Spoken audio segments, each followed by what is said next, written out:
My name is Myra. I was 22 when my family handed me a newborn and called it helping. For 19 years, I believed that was true. It was a gymnasium. Graduation day. My mother walked down the center aisle carrying a grocery store cake, white frosting, pink letters, and I read those words from 30 feet away. Congratulations from your real mom. What happened next? My son walked to a microphone. No notes. No warning. Then, dollar store diapers. Newspaper wrapping paper. A master's degree nobody attended. 3 sentences that dismantled 19 years in under 4 minutes. By the time the applause stopped, a man in a gray suit was walking to his car. An emerald dress was standing alone on the grass. And a cake sat untouched on the ground. My mother never saw it coming. She was still holding the tray. Before I tell you what happened when they saw me, please take a moment to like and subscribe, but only if you genuinely enjoy this story. Also, I'd love to know where you're watching from and what time it is there. Drop a comment below. Let me take you back 19 years to the night my mother called at 2 in the morning. I grew up in Willow Creek, Ohio. Population 11,000. The kind of town where your neighbor knows your report card before you do. And the grocery clerk asks about your grandmother's hip. My sister Vanessa is 6 years younger than me. She was the baby, the pretty one, the one who walked into a room and made people smile just by existing. I was the other one. The one who set the table, washed the dishes, drove Vanessa to dance class every Tuesday and Thursday because my mother said it was good practice for when I had my own kids someday. I loved my sister.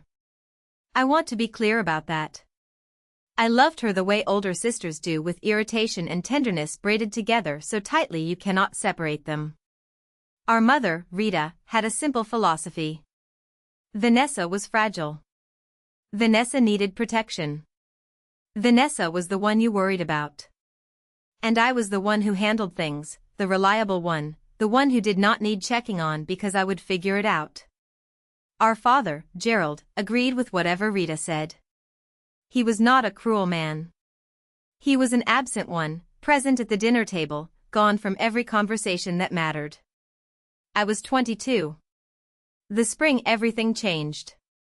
I had just finished my bachelor's in education at Ohio State.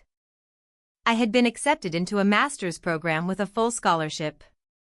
I had a plan, a timeline, a studio apartment with a window that faced a parking lot, which I thought was beautiful because it was mine. Vanessa was 16. She was a sophomore. She had a boyfriend named Tyler who drove a Mustang and worked at the movie theater. Then one night in March, our house phone rang at 2 o'clock in the morning. It was my mother. I drove the 40 minutes home in the dark. Rita was sitting at the kitchen table with a cup of tea she was not drinking. Gerald stood by the refrigerator with his arms crossed, staring at a spot on the floor. Vanessa was upstairs. I could hear her crying through the ceiling. Rita did not look up when I sat down. She pushed a piece of paper across the table. An ultrasound printout. 4 months along. 4 months. Vanessa had known for 4 months and told no one. Rita's first words were not about Vanessa, not about the baby, not about Tyler, who had already stopped returning Vanessa's calls. Her first words were, "The neighbors cannot know." I remember the clock on the wall ticking. 11 minutes past 2, the tea getting cold. Gerald clearing his throat and saying nothing. Rita laid out the options the way a general lays out a battle plan: adoption. But the agency would require paperwork, and paperwork meant people would find out keeping it. But Vanessa was 16, and Rita would not have a teenage mother in her house. "It would ruin everything we have built," she said, as though she had built something more than a front lawn and a reputation. Then she went to the hall closet, came back with a small yellow blanket folded into a square baby blanket, cotton, faded at the edges. "This was yours," she said, handing it to me. "When you were born." I held it soft, thin from 22 years of storage. It smelled like cedar and dust. Rita sat back down, looked at me for the first time since I arrived. You have to help. She said you are her sister. The next morning, Rita made it plain. If I did not take the baby, they would call an adoption agency by Friday. The baby would go to strangers. Vanessa would go back to school, and we would never speak of it again. I asked the only question that mattered. What about Vanessa? Does she want to keep the baby? Rita waved her hand like I had asked about the weather. Vanessa is a child. She does not know what she wants. Gerald nodded. He always nodded. I looked at Vanessa, who had come downstairs and was sitting on the couch with her knees pulled to her chest. She was wearing a hoodie 3 sizes too big. Her mascara was smudged under her eyes. She looked exactly like what she was, a scared 16-year-old who had no idea what was happening to her body or her life. Vanessa, I said. What do you want? She looked at Rita, then at me, then at the floor. I wanted to go away, she whispered. Rita pointed at me. There, you heard her. She has school. She has her whole life ahead of her. She has school. I need you to remember that line because I will hear it again. 19 years from now, on the worst day of my life, those 4 words will come back to me in a gymnasium full of 200 people, and they will mean something entirely different. I drove home that night with the yellow blanket on my passenger seat. I had not said yes yet, but I had not said no. And in my family, silence was the same as agreement. 2 weeks later, I called my mother and told her I would do it. I withdrew from my master's program the next morning. Dylan was born on July 14 at 3:17 in the afternoon. 6 pounds 9/0, a full head of dark hair and a scream that could strip paint. I was in the delivery room. Vanessa was there, of course, because she was the one in labor. Rita stood by the door, arms crossed, watching the clock. Gerald waited in the hallway, probably staring at a spot on the floor. The delivery took 11 hours. Vanessa was brave. I will give her that. She did not complain. She gripped the railing and breathed the way the nurse told her to and pushed when they said push. She was 16 years old and her body was doing something extraordinary. And I watched her face through every contraction and thought. She is so young. When Dylan arrived, the nurse cleaned him and wrapped him and held him out. Who wants to hold him first? 3 people in that room. Vanessa turned her head toward the wall. Rita did not move. The nurse looked at me. I took him. 6 pounds 9/0. His eyes were closed. His fist curled around my index finger and he stopped crying just like that, like he had been waiting for the right person to hold him. The nurse asked who was taking him home. Silence. The longest silence of my life. I am. I said. 3 days later, I carried Dylan into my 1-bedroom apartment on East Willow Street. I had a crib borrowed from a coworker, a box of diapers from the dollar store, and the yellow blanket from my mother's closet. I wrapped him in it that first night. The same blanket that had wrapped me 22 years earlier. It barely covered him, but it was soft and it was warm and it was ours. The first year nearly broke me. Dylan had colic. He cried for 4 hours every night between 8 and midnight. I walked circles around my apartment, holding him against my chest, humming songs I half remembered from childhood, watching the clock and praying for silence. I was working as a teaching assistant at Willow Creek Elementary 7:45 to 3:30, then home to a screaming infant. I learned to function on 4 hours of sleep. I learned to eat standing up. I learned to shower in under 3 minutes because 3 minutes was exactly how long Dylan would tolerate the bouncy seat. I called my mother once at 11 at night after Dylan had been crying for 3 straight hours. I was standing in the kitchen in sweatpants and a formula-stained shirt and I was crying too. Mom, I need help, I said. Just for 1 night, please. Rita's voice was steady. You chose this, Myra. You are an adult. Figure it out. She hung up. Vanessa, meanwhile, moved to Boston for college in August. She had been accepted to a small private school. Tuition paid by a combination of scholarships and our parents' savings. The same savings they said could not cover Dylan's pediatrician bills when I asked. In October, a family court in Franklin County granted me legal guardianship of Dylan. The paperwork was straightforward. Vanessa signed the voluntary relinquishment forms by fax from Boston during rush week. I filed the papers in a small fireproof safe I kept under my bed next to the yellow blanket. Next to Dylan's hospital bracelet, next to a photograph of him sleeping on my chest at 4 days old, mouth open, fist curled, peaceful for the first time since birth.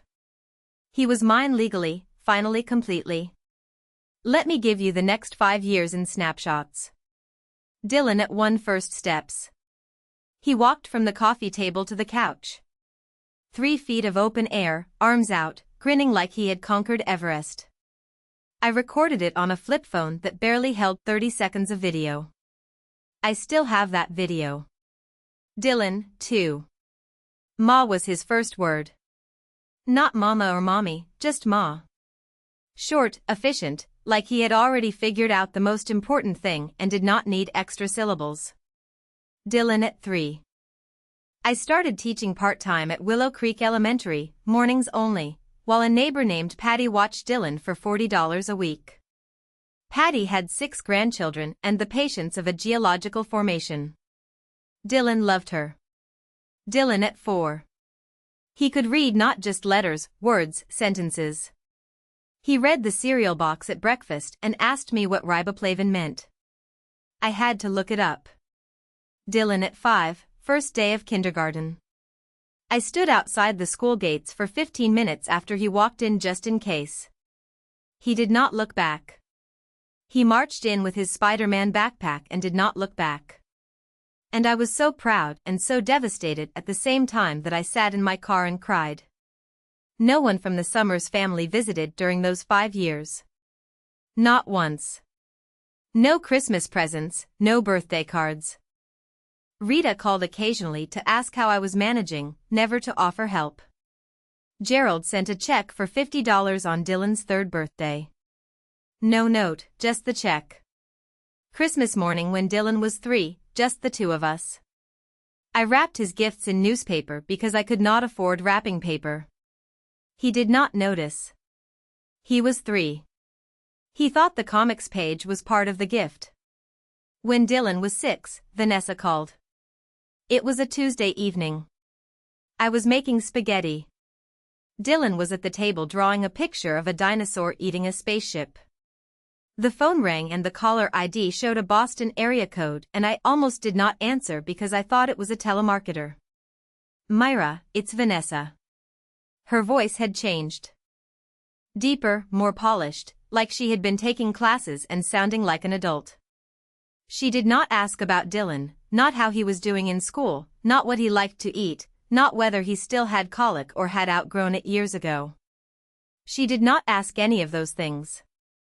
She asked about a car, a 2003 Toyota Camry she had left in our parents' garage 6 years ago. She wanted to know if it was still there. She needed to sell it. I'm graduating next spring, she said, and I need cash for my apartment deposit. I told her the car was probably still in the garage. She said she would call Rita to arrange it. Then she said, thanks. Bye, and hung up. 42 seconds. I timed it afterward because I could not believe that was the whole conversation. That evening, Rita called. Your sister is graduating next spring, top of her class, business and marketing. Do not make things difficult for her. I'm not making anything difficult for anyone, I said. I'm making spaghetti. Vanessa graduated summa cum laude from Emerson the following May. Rita drove to Boston for the ceremony. Gerald went too. They had the graduation photo framed and hung in the living room, professionally matted, 18 by 24. Dylan's first day of school photo was on my refrigerator, held up by a magnet shaped like a ladybug. It was not in their house at all. When Dylan was 8, two things happened that changed the trajectory of my life. The first, Willow Creek High School offered me a full-time position as a special education aide with a path to coordinator if I completed my master's degree. The salary was $43,000 a year. Benefits included. For a single mother who had been living on teaching assistant wages and carefully portioned grocery runs, that number felt like a fortune. The second, Dylan asked me a question while I was washing dishes. "Aunt Myra, how come I don't have a mom and dad like the other kids?" My hands stopped moving. The water kept running. A plate slipped and clinked against the bottom of the sink. He was sitting at the kitchen table behind me. Homework spread out, pencil in his hand, looking at me with those dark, serious eyes that were already too perceptive for an 8-year-old. I turned off the water, dried my hands, sat down across from him. "Dylan, I love you more than anything in this world. Your birth mom loves you, too, in her own way. But I'm the one who's here. I'm the one who's always going to be here." He studied my face. 8 years old and already reading people like they were books. "I know," he said. "I just wanted to call you Mom instead of Aunt Myra. Is that okay?" I had not cried in years. Not when Rita refused to help. Not when Vanessa called about a car instead of her son. Not when Christmas came and went without a card from anyone. But when an 8-year-old boy asked permission to call me Mom, I broke. He got up from his chair, walked around the table, and hugged me. Small arms, tight grip. He smelled like pencil shavings and grape juice. "It's okay, Mom," he said first time.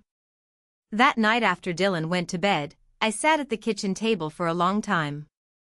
I thought about calling Rita, about saying, "Your grandson just called me Mom. And it was the best and saddest moment of my life, and I need you to tell me I'm doing okay." I did not call because I already knew what she would say. She would tell me not to confuse Dylan. She would tell me Vanessa was his real mother. She would tell me I was overstepping. Instead, I opened the fireproof safe under my bed, took out the legal guardianship papers, read them in the light of my bedside lamp. My name on every line: Myra Lynn Summers, legal guardian; Vanessa Marie Summers, signature of biological mother, relinquishing all custodial rights, notarized, stamped, filed with Franklin County. Underneath the papers was the yellow blanket. I had kept it folded in the safe since Dylan outgrew it at 5. He used to carry it everywhere, to the grocery store, to bed, to the bathtub. It was frayed at the corners and missing a quarter of its original stitching.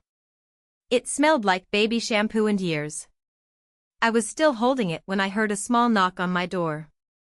Dylan stood there in his dinosaur pajamas. "Mom, I can't sleep." "Me neither," I said. He climbed into my bed, saw the blanket in my hands, reached for it. "That's my baby blanket," he said. He had not seen it in 3 years.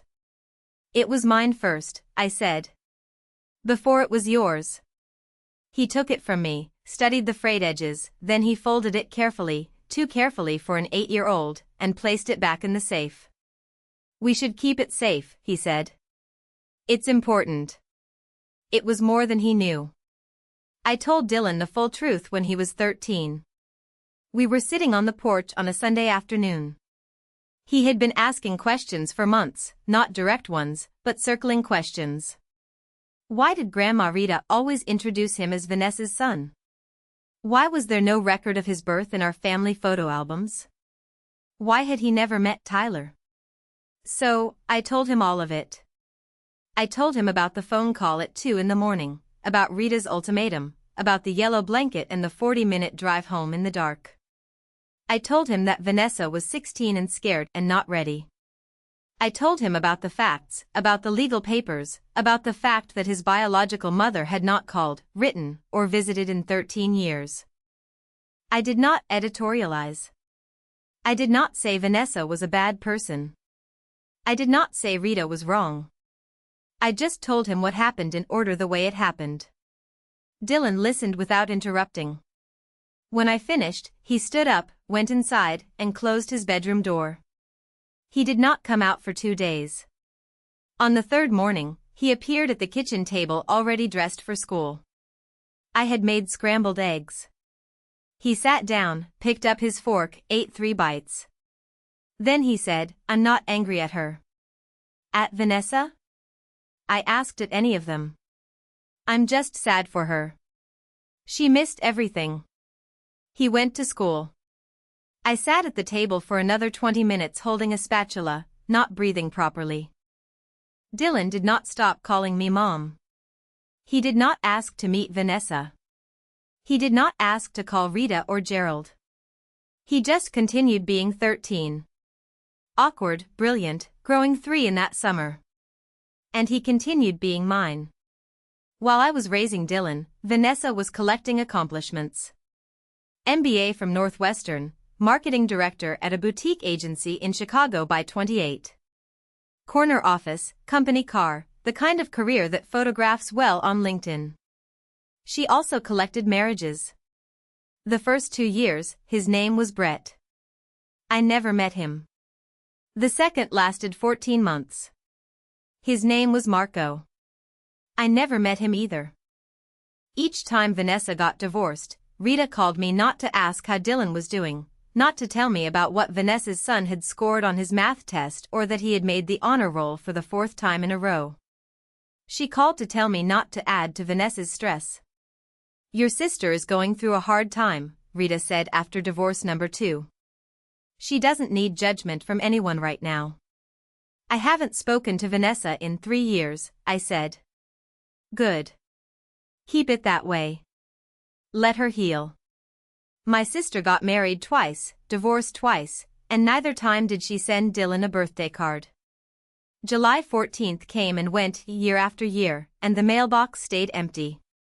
No card, no call, no text. The post office knew my address. She just did not use it. Meanwhile, I completed my master's degree. It took me 4 years of night classes while working full-time and raising Dylan. I graduated when Dylan was 8. No one from my family attended my graduation either. Claire Reeves, a colleague who had become my closest friend, sat in the 3rd row and cheered loud enough for 10 people. I became the special education coordinator at Willow Creek High School the following year. No one called to congratulate me, but that was fine. I had stopped waiting for that phone call around year 4. The Thanksgiving when Dylan was 15 was the first time I brought him to my parents' house in years. I do not know why I agreed to go. Maybe I thought things had changed. Maybe I wanted Dylan to have the big table holiday experience at least once. Maybe I was tired of pretending the Summers family did not exist. We drove the 40 minutes to Willow Creek. Dylan wore a button-down shirt he had picked out himself. He was nervous. I could tell because he kept adjusting his collar in the passenger seat mirror. The house was full. Rita had invited cousins, an aunt, 2 neighbors. The table was set for 14. Turkey, mashed potatoes, green bean casserole, a normal Thanksgiving, the kind you see in movies. Rita met us at the door. She hugged Dylan. Brief performative. Then she walked him into the dining room and introduced him to a cousin he had never met. This is Vanessa's son, Dylan. Not Myra's son. Not our grandson, who Myra has been raising single-handedly for 15 years. Not even Dylan. Just Vanessa's son. Dylan's hand found mine under the table. He squeezed. 15 years old. And he understood the dynamic better than anyone in that room. Gerald carved the turkey. Rita poured wine.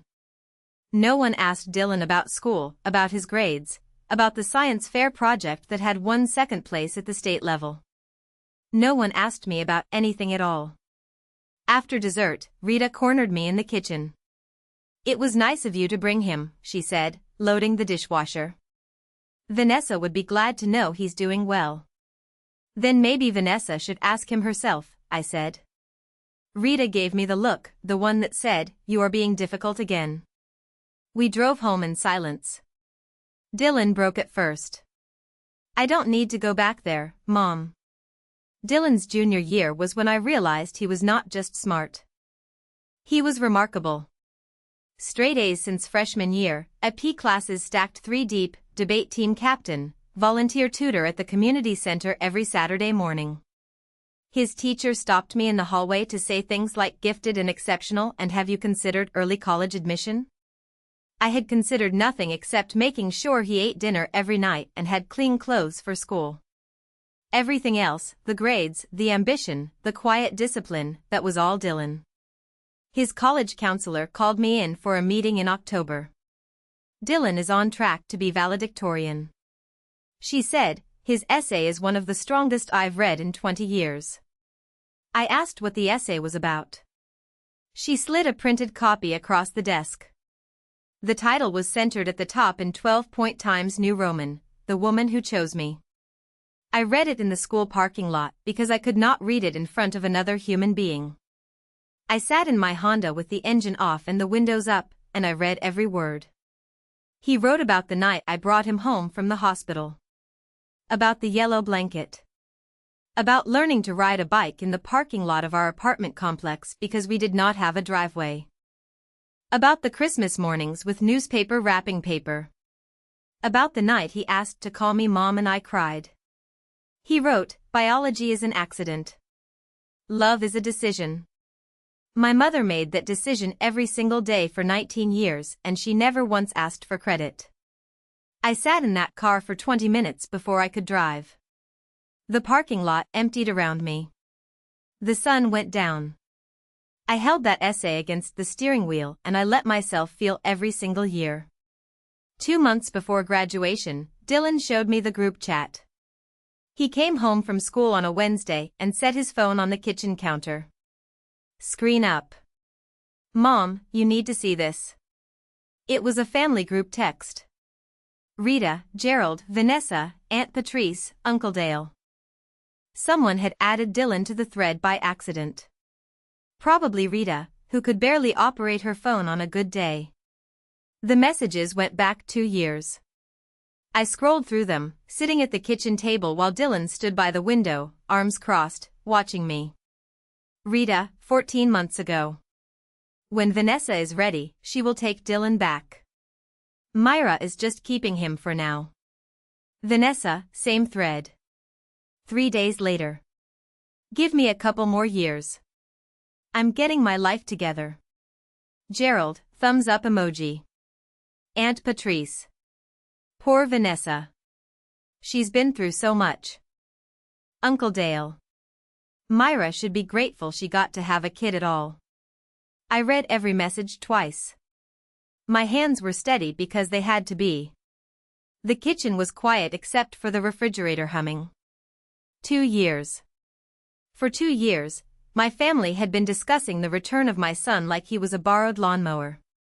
Like I was storing him temporarily until Vanessa was ready to pick him up. I set the phone down, looked at Dylan. Why didn't you show me this sooner? Because I didn't want you to lose them, he said. Even though they don't deserve you, 17 years old, standing in my kitchen, protecting me from my own family. I did not call Rita. I did not call Vanessa. I did not scream or cry or throw anything. I went to the bedroom, opened the fireproof safe, and checked the guardianship papers, every page, every signature, every notarized stamp. Then I closed the safe, and I went back to making dinner. If you have ever been the one everyone leans on, but nobody thanks, if you have been the reliable one while someone else got the applause, then you know exactly what this feels like. Hit that subscribe button and stick around because what happens at graduation is something I still cannot believe Dylan had the courage to do. That night after dinner, Dylan and I sat on the porch. Why didn't you tell me when you first saw the messages? I asked again. He was quiet for a while. Crickets filled the silence. Because you would have confronted Grandma, he said. And then she would have cut you off completely. And even though she doesn't treat you right, I know you still love her. I didn't want to be the reason you lost your mom. I wanted to argue. I wanted to say that Rita had lost the right to be called my mom years ago, but the truth was more complicated than that. The way truth always is when it involves family. Dylan, you and I are a family. We have been since the day I brought you home. Whatever they think, whatever they plan, it does not change what is legally and actually true. You are my son. He nodded. I know. I've always known. I did not confront anyone. I did not forward the screenshots. I did not post them online or send them to a lawyer. I did not do any of the dramatic things you might expect. What I did was quiet. I opened the fireproof safe under my bed. I checked every document. Guardianship papers valid. Voluntary relinquishment signed and notarized. School enrollment records. My name on every emergency contact line for 19 years. Medical records. My signature on every consent form since his first vaccination. I also found the yellow blanket folded in the corner of the safe, faded, frayed, smelling faintly of something I could no longer name. I held it for a moment, then I put it back and closed the safe. If they wanted a fight, the paperwork was ready. But I was not going to start one. 6 weeks before graduation, Rita called with news. She did not ask about Dylan's valedictorian announcement. She did not ask about the ceremony or whether she should bring anything. She called to talk about Vanessa. Your sister has met someone, Rita said. The way people announce lottery wins. His name is Harrison Whitfield. He's in real estate. Very successful, very traditional. He wants a family, Myra. A real family. I leaned against the kitchen counter and listened. Vanessa told him about Dylan, about how complicated things were, about how the family situation forced her to make a difficult choice. What choice was that? I asked. You know what I mean? The choice to let you help. Let me help. That was how my mother described 19 years of solo parenthood. Letting me help. Harrison is very moved. Rita continued. He thinks Vanessa is brave.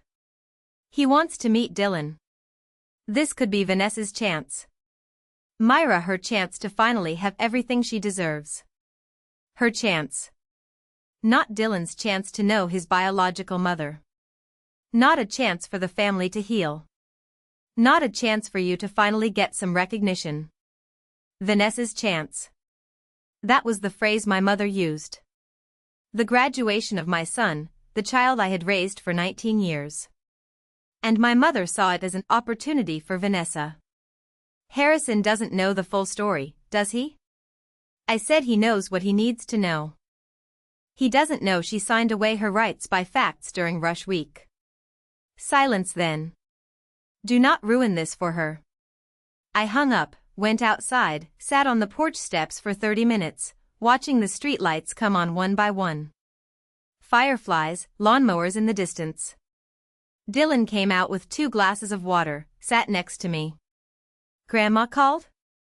He asked. Yeah. About Aunt Vanessa. She's not your aunt.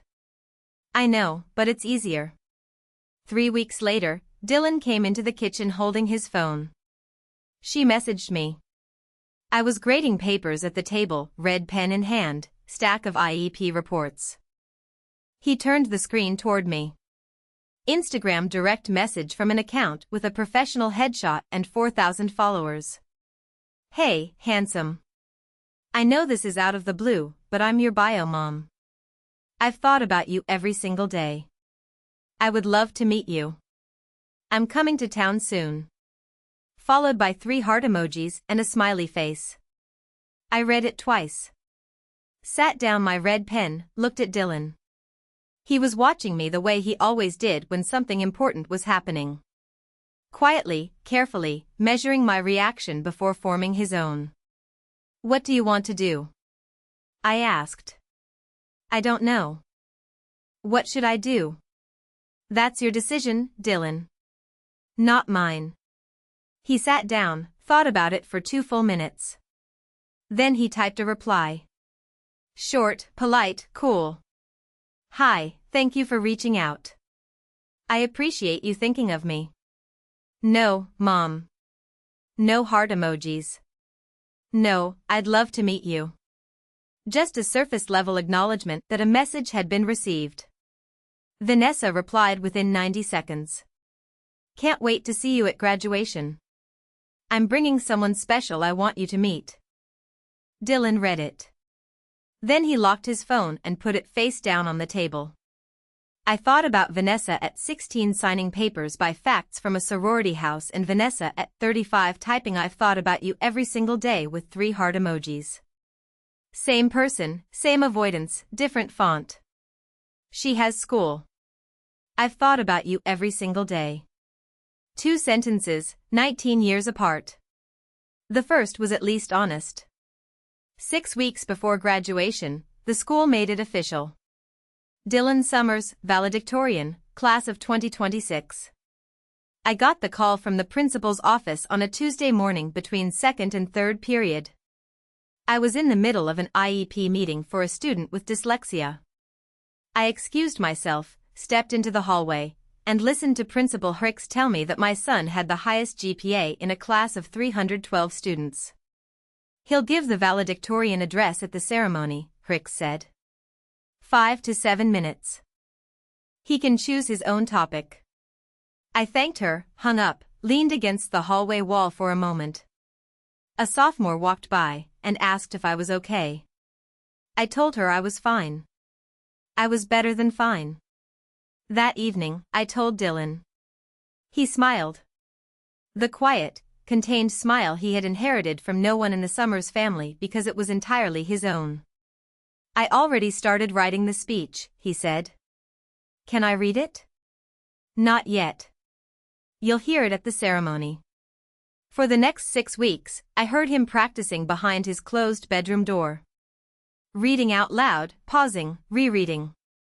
Sometimes I heard silence that lasted 5 or 10 minutes, and I knew he was rewriting something. I bought a new dress for the first time in 3 years. Claire helped me pick it out. Navy blue, simple, comfortable enough to sit in a plastic chair for 2 hours. Claire said I looked like I was going to a state dinner. I told her I was going to something better. Dylan ironed his own shirt. He had been ironing his own shirt since he was 14. I taught him. He was better at it than I was. 2 weeks, then 1 week, then 3 days. The ceremony was coming and so was Vanessa. The phone call came on a Thursday evening, 9 days before graduation. Rita's number. I almost let it ring. Almost. Vanessa will be at the ceremony, Rita said. No greeting, no small talk. She's bringing Harrison. They're flying in from Chicago. Fine. Do not make a scene, Myra. I have never made a scene in my life. Good, because this is an important day for Vanessa. I held the phone away from my ear and stared at it.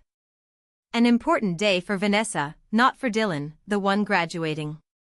Not for me, the one who had helped him with homework every night for 13 years. For Vanessa, the one who was flying in with a new boyfriend to perform the role of mother for an audience. She's bringing a cake, Rita added. Something special to celebrate. That's nice, I said, because there was nothing else to say. I hung up, sat on the porch. It was May. The air smelled like cut grass and magnolia. I could hear the neighbor's sprinkler clicking. After 15 minutes, Dylan came outside with 2 glasses of lemonade. He sat down next to me. We drank in silence for a while. She's coming, I said. I know. With Harrison, I figured. Are you okay with that? He set his glass down on the porch railing, looked at me with those dark, steady eyes. Mom, I have been okay for a long time. I was okay when I was 8 and asked to call you Mom. I was okay when I was 13 and you told me the truth. I was okay when I read the group chat and I'm okay now. He stood up, squeezed my shoulder. She can bring whoever she wants. She can bring a cake and a banner and a marching band. It won't change anything. He went inside. I stayed on the porch until the sun went down. Graduation morning. I woke at 5:30. Could not go back to sleep, made coffee, sat at the kitchen table, listening to the house breathe. Dylan's cap and gown were hanging on the back of the dining room chair, navy blue, gold tassel. I had picked them up from the school office 3 days ago and pressed them with the iron on low heat, a damp cloth between the polyester and the plate, the way my mother taught me to iron when I was 10. Dylan came downstairs at 7, showered, shaved. He had been shaving for 2 years now, though there was barely anything to shave, and dressed in a white button-down and dark slacks. "How do you feel?" I asked. "Hungry." I made eggs, toast, orange juice. We ate in comfortable silence. The morning light came through the kitchen window and hit the salt shaker just right, throwing a small rainbow across the table. "Can I see the speech?" I asked one more time. "You'll hear it," he said. From the 3rd row. After breakfast, he went to his room to finish getting ready. I washed the dishes, dried them, put them away. Then I went to get dressed. When I came back downstairs, Dylan was standing in the hallway adjusting his cap in the mirror. I noticed something in his hand. Small, yellow, folded. The blanket, the yellow baby blanket from 19 years ago. Frayed edges, missing stitching. He was tucking it into the inside pocket of his vest. He saw me watching, held my gaze in the mirror. "For good luck," he said, then he smiled. I did not ask anything else. I picked up my car keys. Claire was meeting us at the school. The gymnasium was 20 minutes away. It might as well have been a courtroom. The gymnasium at Willow Creek High School holds 400 people. That day, every seat was taken. Rows of plastic chairs on the gym floor, a small stage at the front with a podium, a microphone, and a banner that read Class of 2026. The school orchestra was tuning in the corner, 3 violins, a cello, 2 flutes, and a kid with a tuba who looked like he wished he were somewhere else. Claire and I found seats in the 3rd row, left side, close enough to see the podium. Close enough to see Dylan when he walked across the stage. I smoothed my dress, placed my purse under my chair, folded my hands on my lap. Then the double doors at the back of the gymnasium opened. Vanessa walked in like she was entering a gala. Emerald green wrap dress, auburn hair in loose waves past her shoulders, heels that clicked on the hardwood, smile wide enough to be seen from the stage. Harrison was beside her, gray suit, silver watch, salt and pepper hair combed precisely. He carried himself the way men with money carry themselves, shoulders back, chin level, surveying the room like he was considering purchasing it. Behind them, Rita and Gerald. Rita wore a floral blouse and lipstick she only put on for special occasions. Gerald wore a tie that did not match his shirt. And in Rita's hands, resting on a plastic tray with a paper doily underneath, a cake, white frosting, pink lettering, the kind you order from a grocery store bakery with 24 hours notice. "Congratulations from your real mom." 200 people in the room, families finding their seats, students lining up in the hallway, and my mother was walking down the center aisle carrying a cake that claimed my son belonged to someone else. I did not move. I did not speak. Claire reached over and took my hand. Before the ceremony started, Vanessa made her move. She walked straight to the staging area where the graduates were lining up. Security did not stop her because she smiled at the volunteer parent at the door and said, "I'm Dylan Summers's mother." And technically, biologically, she was not lying. I watched from my seat as she found Dylan in the line. She hugged him, a full theatrical embrace. Both arms wrapped around him, head tilted for maximum visibility. Dylan stood rigid, his arms stayed at his sides. Harrison hung back, observing. Rita beamed from 3 rows behind me, cake balanced on her lap. Then Vanessa turned. She walked toward me, heels clicking, smile locked in place. She stopped at the end of my row and leaned in close enough that the people behind us could hear. "Myra, thank you so much for taking care of my son all these years." You have been an incredible babysitter. She paused, placed her hand on my shoulder, but I'm here now. I'll take it from here. Babysitter 19 years 4,000 school lunches 300 parent-teacher conferences 11,000 bedtime stories 16 years of homework help Christmas mornings 19 birthday cakes that I baked myself because bakery cakes cost $40 and that was a week of groceries. Babysitter. I did not respond, not because I could not think of what to say. I had 19 years of things to say. I did not respond because I saw Dylan watching us from the staging area. He was standing very still. His jaw was tight. His eyes were locked on mine. And in those eyes, I read a message as clearly as if he had spoken it aloud. Wait for me. So I waited. The ceremony began at 10 o'clock sharp. Principal Hicks welcomed the families. The school orchestra played something classical that nobody recognized. The superintendent gave a speech about futures and possibilities and the importance of community, which lasted 12 minutes and contained no fewer than 6 sports metaphors. Then the graduates began crossing the stage.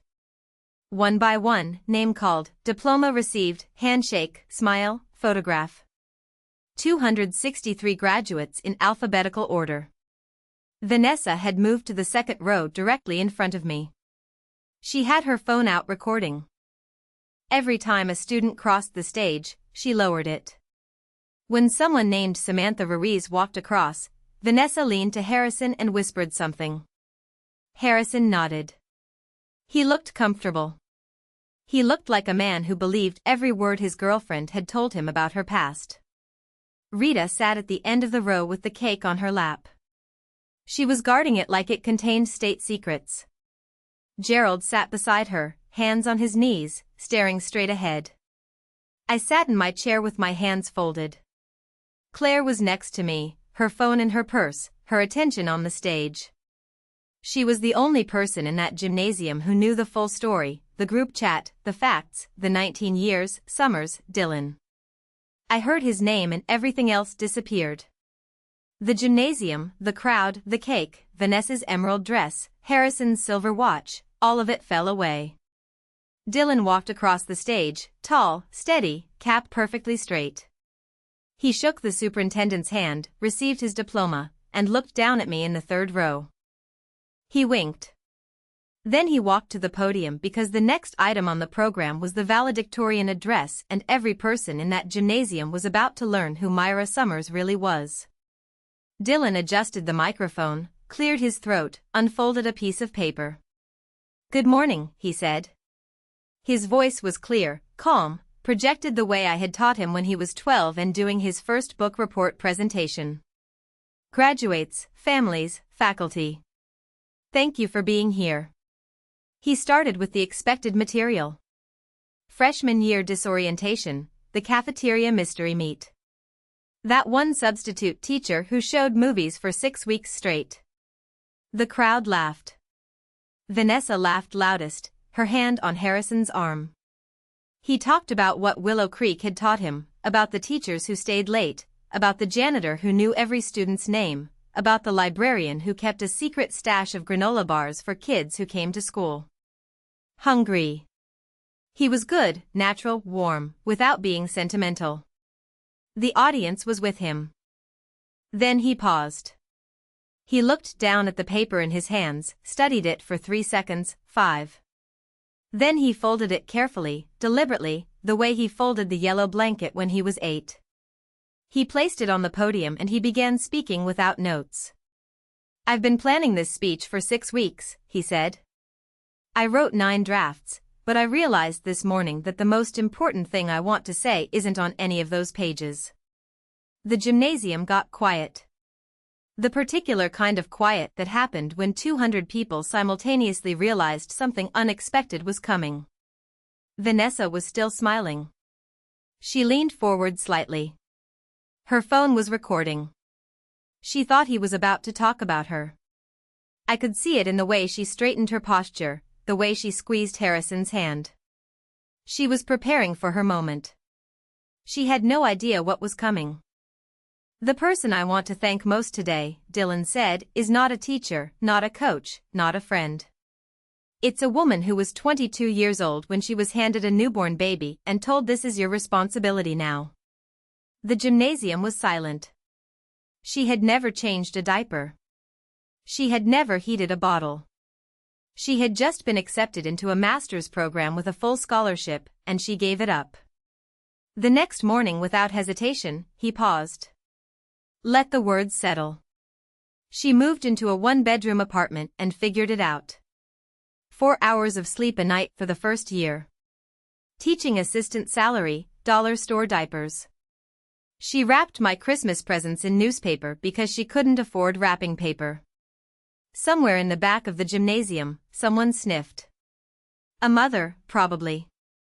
Someone who recognized the bone-deep exhaustion in those details. She went back to school when I was 5. Night classes, 4 years. She graduated with a master's degree in special education, and nobody from her family came to her ceremony. One friend sat in the 3rd row and cheered loud enough for 10 people. Claire squeezed my hand so hard I lost feeling in my fingers. She helped me with homework every night for 13 years. She taught me to cook, to do laundry, to shake hands firmly and look people in the eye. She taught me to iron a shirt and change a tire and write a thank you note by hand. She came to every parent-teacher conference, every school play, every awards assembly. She never missed one. Vanessa was no longer smiling. Her phone was still recording, but her hand had dropped to her lap. She was looking at Dylan with an expression I had never seen on her face before. Confusion, then recognition, then fear. Dylan looked directly at me. 3rd row, left side. She is not the woman who gave birth to me, he said. But she is the woman who chose me every single day for 19 years without asking for anything in return. Without complaining, without quitting. His voice did not crack. His hands did not shake. He stood at that podium with the composure of someone who had spent 19 years learning composure from the most composed person he knew. Her name is Myra Summers. She is my mother. The gymnasium erupted. 200 people clapping, some standing, a few wiping their eyes. Claire was crying openly. The orchestra teacher in the corner was dabbing her face with a program sheet. Principal Hicks, standing by the stage steps, pressed her hand over her heart. I could not move. I sat in my plastic chair with tears running down my face and my hands folded in my lap, exactly where they had been for the past 45 minutes, except now they were shaking. Vanessa sat 2 rows ahead of me. She had stopped clapping. Her phone was in her lap, still recording the ceiling. Harrison was looking at her, then at me, then at Dylan on the stage, then back at Vanessa. Rita sat at the end of her row. The cake was still on her lap. Congratulations from your real mom, the pink lettering facing outward, visible to everyone around her. Except now those words meant something entirely different. Because 200 people had just heard Dylan Summers name his real mom and it was not the woman on the cake. I looked at my son on that stage. He looked back at me and he mouthed 2 words that no one else could see. Thank you. If you are still here, you already know this is not just a graduation story. It is about who earns the title of mom. If you have ever held someone together when nobody was watching, this one is for you. Like, subscribe, and stay with me. The ceremony ended. Families spilled out onto the grass. Graduates hugged classmates. Cameras clicked. The afternoon sun was warm and the air smelled like fresh-cut lawn and cheap cologne. I was standing near the oak tree by the parking lot when Vanessa found me. She came fast, heels sinking into grass, mascara already smudging at the corners. Harrison trailed behind, hands in his pockets, mouth pressed into a thin line. What was that? Vanessa's voice was sharp, loud enough for the cluster of parents nearby to turn around. What did you tell him to say? I didn't tell him anything. You coached him. You turned my own son against me.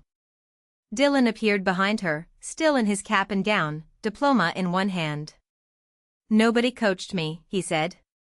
His voice was even quiet, the voice of someone who had rehearsed this moment in his head for years. I wrote that speech myself. Vanessa spun toward him. Baby, I'm your mother. I gave birth to you. I carried you for 9 months. And then you signed a piece of paper and faxed it from a sorority house. Dylan said during rush week. Vanessa's mouth opened, closed, opened again.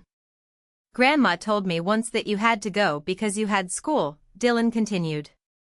And you did go to school for 19 years. You went to school and to a career and to 2 marriages and to Chicago. And that's fine, but you don't get to walk into my graduation with a cake that says real mom and pretend those 19 years didn't happen. He looked at Rita standing 10 feet away with the cake still in her hands. And Grandma, you said today was Vanessa's chance, but this is my graduation, not her audition. Harrison stepped forward. He had been silent for the entire exchange, watching with the careful attention of a man who builds deals for a living and knows when the numbers do not add up. Vanessa, he said.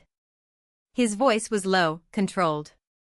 You told me the family situation was complicated. You told me you were forced to give him up. That's the word you used, forced. Vanessa wiped her eyes. Harrison, it was complicated. Did you sign away your parental rights voluntarily? I was 16. Did you sign voluntarily? The people around us had stopped pretending not to listen. A parent with a camera lowered it. 2 graduates nearby turned to watch. Vanessa looked at Rita for rescue. Rita stepped forward, reaching for Harrison's arm. You don't understand our family. Harrison moved his arm away. He looked at me. Really? Looked for the first time. You raised him from birth? Yes, I said. Alone? Yes. He turned back to Vanessa. His jaw was set. His eyes had changed. The warmth was gone, replaced by something cold and precise. He did not say another word to her. He straightened his jacket, adjusted his watch, walked across the grass to the parking lot. I heard his car start, a clean, expensive sound, and watched it pull out of the lot, past the school sign, past the gymnasium, and down the road toward the highway. Vanessa stood in the middle of the lawn in her emerald dress with her auburn hair catching the sunlight, and she watched the only man who had ever made her want to be a mother drive away because he had just learned that she never was one. The cake sat on the grass where Rita had set it down. Nobody had touched it. Nobody ever would. In the silence that followed Harrison's departure, something shifted in Rita's face. She was looking at Dylan. Not at Vanessa. Not at me. At Dylan standing there in his cap and gown, diploma in hand, yellow tassel brushing his shoulder, her grandson, the baby she had given away to me 19 years ago with a yellow blanket and an ultimatum. Her eyes were wet. Her lower lip trembled for one single moment, maybe 3 seconds, maybe 5. I saw something in my mother's face that I had never seen before. Regret. Actual unfiltered regret. She opened her mouth and I thought, this is it. This is the moment she apologizes. This is the moment she says she was wrong. This is the moment 19 years of silence breaks open and something real comes through. Myra, she said. I waited. If you hadn't poisoned him against his own mother, none of this would have happened. And just like that, the moment was gone. The wet eyes dried. The trembling lip set itself into a firm line. The regret, if it was ever regret, collapsed back into the fortress of righteousness that Rita had been living inside since before I was born. Gerald stood behind her, quiet as ever, staring at the grass. He had not said one word since arriving. Dylan looked at Rita. His expression was patient. Not angry, not contemptuous, just patient. The way you look at someone who cannot hear you no matter how clearly you speak. Grandma, he said, no one poisoned me. I'm 19 years old. I have eyes, I have ears, and I have 19 years of memories. Do you know how many of those memories include you? 7 Thanksgivings, 3 Christmases, 1 birthday card. That's it. He paused. Do you know how many include Mom? He gestured toward me. All of them. Every single one. She's in every memory I have because she was there. Rita had no answer for that. There was no answer for that. Dylan turned to Vanessa. She was standing 3 feet away. Mascara streaked, arms wrapped around herself. I'm not trying to hurt you, he said. I need you to hear that. I'm not angry. I'm not punishing you, but I need you to understand something. He took a step closer. If you want to be in my life, you can be. I would like that, but you have to start from now. Not from a cake, not from a speech, not from an Instagram post that says, my son, my pride, when you don't know my GPA, my best friend's name, or what I'm allergic to. Vanessa blinked. What are you allergic to, tree nuts? Dylan said since I was 4. Mom figured it out when I broke out in hives at a birthday party. She drove me to the ER doing 60 in a 35 zone. She sat in the waiting room for 4 hours holding a juice box and praying. He reached into his vest pocket, pulled out something small and yellow and faded. The blanket. The baby blanket from 19 years ago. The one that had wrapped me as a newborn. The one that had wrapped him the night I brought him home. The one that had lived in a fireproof safe under my bed for the past 14 years. He unfolded it, held it up for a moment. Then he walked to me, took my hand, and placed it in my palm. This is yours, Mom. It was always yours. I held that blanket. Thin as tissue, soft as memory, frayed at every edge. It smelled like cedar and baby shampoo and 18 years of being someone's whole world. I could not speak. There was nothing left to say. My son had said it all. Claire put her arm around my shoulders. The parents nearby were silent. Even the tuba kid had stopped packing up his instrument to watch. The next few minutes happened in fragments. Vanessa standing alone on the grass, arms still crossed, looking at the ground, her emerald dress catching the wind, nobody approaching her, nobody speaking to her. Rita pulling Gerald toward the parking lot without a word.